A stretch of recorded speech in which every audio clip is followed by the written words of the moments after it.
भारत तैयार कर रहा है ऐसे 5 हथियार जो बना देंगे भारत को सबसे अजेय, सबसे ताकतवर, साबित होंगे 2023 के सबसे विध्वंसक हथियार। इनकी तकनीक है वर्ल्ड क्लास, इनकी काट किसी के पास नहीं।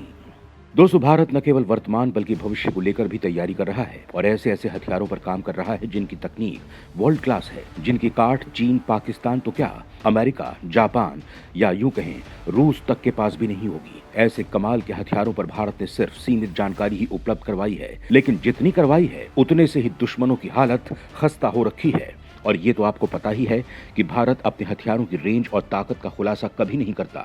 लेकिन दोस्तों, भारत अब 2023 की तैयारी कर रहा है और सीमाओं पर जिन 5 हथियारों को तैनात करने की बात दुनिया भर में हो रही है, उसने चीन, पाकिस्तान की हुकूमतों को हिलाकर रख दिया है। दोस्तों, ऐसे में हमारे लिए जानना बेहद जरूरी है कि भारत जिन हथियारों को उतारने वाला है वो कितने खतरनाक साबित होने वाले हैं। तो आइए एक एक करके जानते हैं इन हथियारों के बारे में। तो वीडियो के आखिर तक बने रहिएगा, क्योंकि ये 5 हथियार ऐसे हैं जिनको लेकर अमेरिकी वैज्ञानिक आपात मीटिंग करने को लेकर मजबूर हो गए हैं और यहाँ तक कि महाशक्ति देश भी उसे हासिल करने के लिए प्रयास कर रहे हैं। Number 1, hypersonic glide vehicle.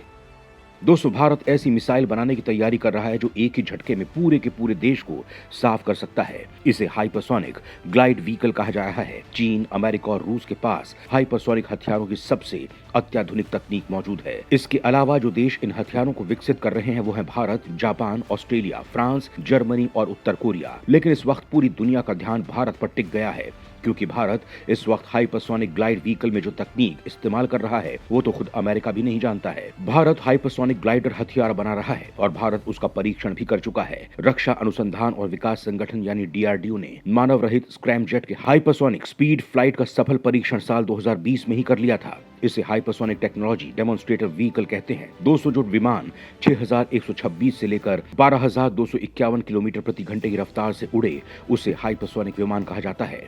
Bharat के HSTDV परीक्षण 20 सेकंड से भी कम समय का था। हालांकि फिलहाल इसकी गति करीब 7500 किलोमीटर प्रति घंटे की थी, लेकिन भविष्य में इसे घटाया या बढ़ाया भी जा सकता है।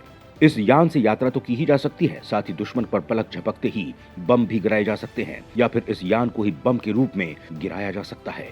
आपको बता दें कि इसका सफल परीक्षण होने के बाद रूस और भारत मिलकर ब्रह्मोस 2 हाइपरसोनिक मिसाइल बना रहे हैं। इसमें वही स्क्रैमजेट इंजन लगाया जाएगा जो इसे शानदार गति और ग्लाइड करने की क्षमता प्रदान करेगा। इस मिसाइल की रेंज अधिकतम 600 किलोमीटर की होगी, लेकिन इसकी गति बहुत ज्यादा होगी। ये मैक 7 यानी 8575 किलोमीटर प्रति घंटे की रफ्तार से दुश्मन पर धावा बोलेगी। इसे जहाज, पनडुब्बी, विमान या जमीन पर लगाए गए लॉन्च पैड से आसानी से दागा जा सकेगा। ब्रह्मोस 2 का सफल परीक्षण होते ही डीआरडीओ कई नए हाइपरसोनिक मिसाइल को विकसित करेगा। क्या पता डीआरडीओ का अग्नि 5 और अग्नि 6 मिसाइल कभी हाइपरसोनिक इंटरकॉन्टिनेंटल बैलिस्टिक मिसाइल बना सकती है।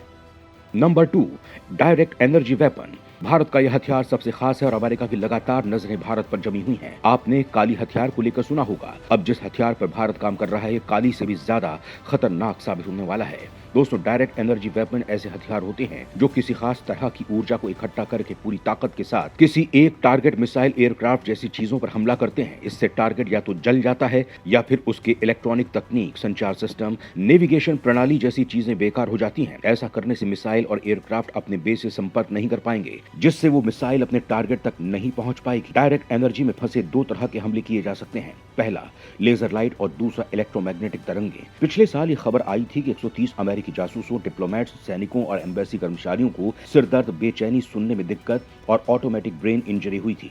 माना जाता है कि इन पर लेजर हमला किया गया था। लेजर से हमला करके फाइटर जेट, ड्रोन, जंगी जहाज, टैंक्स को भी तबाह किया जा सकता है। यहाँ तक कि स्पेस में तैरती सैटेलाइट्स को भी जलाया जा सकता है।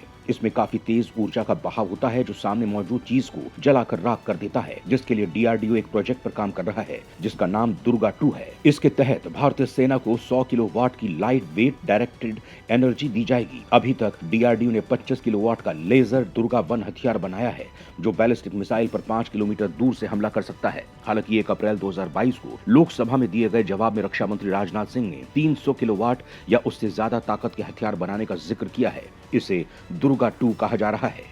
Number 3, NSUAV, naval shipborne unmanned aerial vehicle. इस लिस्ट में तीसरा हथियार है NSUAV यानी naval shipborne unmanned aerial vehicle. भारतीय नौसेना अपने जंगी जहाजों पर ड्रोन यानी अनमैन्ड एरियल व्हीकल को तैनात करने की मांग कई साल से कर रही थी। पिछले साल मोदी सरकार ने इसको मंजूरी भी दे दी। अब भारतीय नौसैनिक जंगी जहाज पर 10 नेवल शिपबॉर्न UAV की तैनाती की जाएगी। इसके लिए सरकार ने करीब 1300 करोड़ रुपए की मंजूरी दी है। इससे पहले नौसेना ने 2 प्रीडेटर ड्रोन को अमेरिका से लीज कर लिया था। भारतीय नौसेना अमेरिका से गार्जियन ड्रोन भी खरीदने की इच्छा जता चुकी है। हालांकि अब यह भी माना जा रहा है कि देश की ही किसी कंपनी को नौसेना के लिए ये ड्रोन यानी मानव रहित विमानों को बनाने और सेना को सप्लाई करने के लिए कहा जाएगा, क्योंकि भारत सरकार लगातार मेक इन इंडिया हथियारों और रक्षा उपकरणों पर जोर दे रही है। नौसैनिक ड्रोन से निगरानी, हमला और जासूसी आसानी से हो जाएगी। इसे समुद्र में बैठे भारतीय नौसैनिक दुश्मन की जमीन पर ड्रोन के जरिए नजर रख सकेंगे। Number 4, light weight tank. भारतीय सेना पहले रूस के लाइट टैंक को खरीदने के बारे में सोच रही थी, लेकिन अब DRD और लार्सन एंड टर्बो मिलाकर उसकी जगह वज्र होवित्जर तोप को हल्के टैंक में बदलने की कोशिश कर रहे हैं। 155 मिलीमीटर कैलिबर वाले वज्र होवित्जर से बनाए गए हल्के टैंक का फायदा ये होगा कि उसे ऊंचाई वाली सीमा तक आसानी से पहुंचाया जा सकेगा।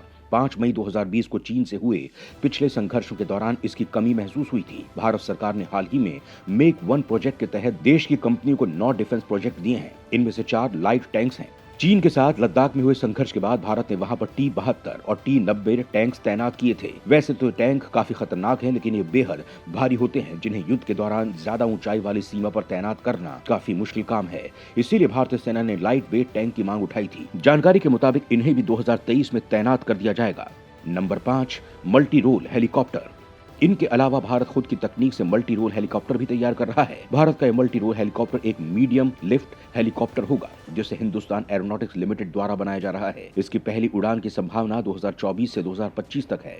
इसका उपयोग हवाई हमले, anti submarine, anti surface, military transport और VIP ट्रांसपोर्ट में किया जाएगा। इनके आने के बाद रूस के Mi-17 और Mi-18 को धीरे धीरे हटा दिया जाएगा। इसके मुख्य रोटर में 5 ब्लेड लगे होंगे और 4 ब्लेड वाला रोटर पीछे पूंछ पर लगा होगा। माना जा रहा है कि इसे उड़ाने के लिए 2 पायलट्स की जरूरत होगी। ये एक बार में 24 से 36 सैनिकों को ले जा सकेगा या फिर 4500 किलोग्राम तक का वजन आसानी से उठा सकेगा। इसकी लंबाई 25.12 मीटर, ऊंचाई 6.22 मीटर की होगी। इसमें 2 टर्बो सेफ्टी इंजन लगे होंगे जो इसे 4000 किलोवाट की ताकत देंगे। यह अधिकतम 300 किलोमीटर प्रति घंटे की रफ्तार से उड़ सकेगा। इसकी रेंज 8000 किलोमीटर की होगी। अधिकतम 6700 मीटर की ऊंचाई तक ये जा सकेगा। इसमें लगने वाले हथियारों के बारे में फिलहाल कोई जानकारी नहीं है, और क्या पता शायद इसमें DRDO अपनी तरफ से बनाई जा रही मिसाइलों को लगा सकती है, जो सभी मौजूद मिसाइलों से काफी ज्यादा खतरनाक हो, जिसका तोड़ चीन और पाकिस्तान के पास तो क्या अमेरिका के पास भी ना हो। तो दोस्तों, ये थे भारत के वो भविष्य के हथियार जिनके चंगुल से हमारे दुश्मन का बच निकलना नामुमकिन होगा।